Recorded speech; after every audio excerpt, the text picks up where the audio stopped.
this battle. Yes. People have been saying that Kendrick owes DJ Head some form of an interview, and people have said Drake owes Maul or even Act some type of interview. I'm here for all that. No, you don't. I'm here for all that. I wanted to ask both of y'all opinion on that. I never felt like that's an artist owes someone. But Drake don't owe me. They don't owe. But we started this conversation with Not Elliott saying he's pissed that these artists aren't sitting down with people, and if like, yo, we helped in a battle from some certain platform or Cape to New York, no one wasn't. There's too much media. The fans say that. There's too much media without the conversation of like with the artists. I'm saying it's an imbalance, right? Can we admit it's one way? We commentary all day. There's no conversation. There's no engagement. It's an imbalance. It's not cool. Like, I think if you put a record out, like, that's one thing, but, like, to act like I put the record out and I talk about it, it's like, why? Like, you're violating yourself. Like, what was my man's mind with GNX? Like, talk about the album, like, to people. Like, why? Why is it cool to not do interviews? Why is it cool for them not to talk to us when everybody wants to be media right now? I thought the SZA and Kendrick interview was great. Did you see the only thing that they clipped? There's pages and pages of amazing conversation between two superstar artists that are both in their almost mid-30s that are going through life changes. That was an incredible convo. Yep. What was clipped? Bullshit, right? 3 sentences of fucking nonsense. So even artists that would sit down and have a real intellectual conversation, or even sit with someone, because I know SZA and Kendrick obviously have years and years of a relationship outside of just music, even that gets clipped to bullshit. So why?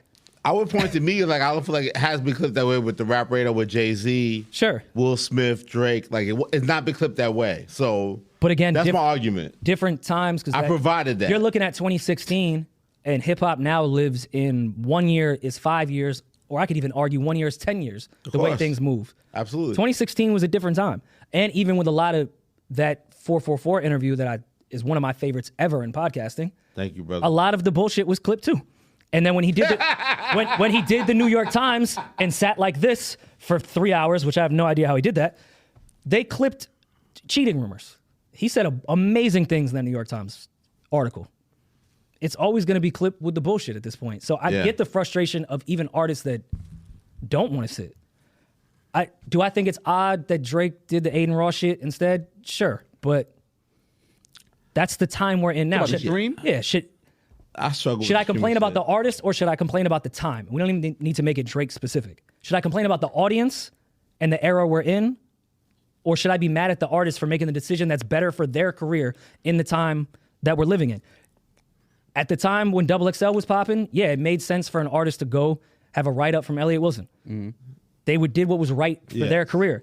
That now, whether we like it or not, is what the streamers are. They're making a better decision. Rory, you're actually an artist yourself, right? So you make an album. It's like, yo, you don't feel like you should go anywhere to talk about your album? Go look at look at my minuscule press run that I did and why I didn't want to do much. Yeah, and I love talking to Bootleg Kev, love talking to AD, everyone. What was clipped from all that? Podcast gossip? Bullshit? Wow. Me getting off my square, coming out of some emotional shit because I saw another clip.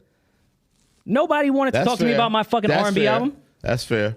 And even when I do reach out to certain R&B platforms, it feels real got 'em type shit. I think they exist, but also it's tough to even promote. So my thinking was, all right, I guess what's good for the goose is good for the gander. If I can at least get on these platforms to have the clickbaity conversations that I usually tend to stay away from, but also promote my R&B album that did sell better than a lot of major artists. Talk about it. Damaris. That's the way. Talk about it, busy. But let's look at somebody like Offset, for example. So much shit going on in his personal life that, not that I particularly care to hear a real sit-down interview from, but I think there is a deeper conversation with his relationship with the right interviewer. Yes. But with his image and how the stan culture fights the other stan culture, and it doesn't even matter the records. It's all about, it's fucking, it's the Eagles and the Giants. Am I wrong? It's better for his image to go to Kai's house and dance. He looks like a happy person. So I can't accept that bothers me and I want to be that person? I think you should be mad at the audience.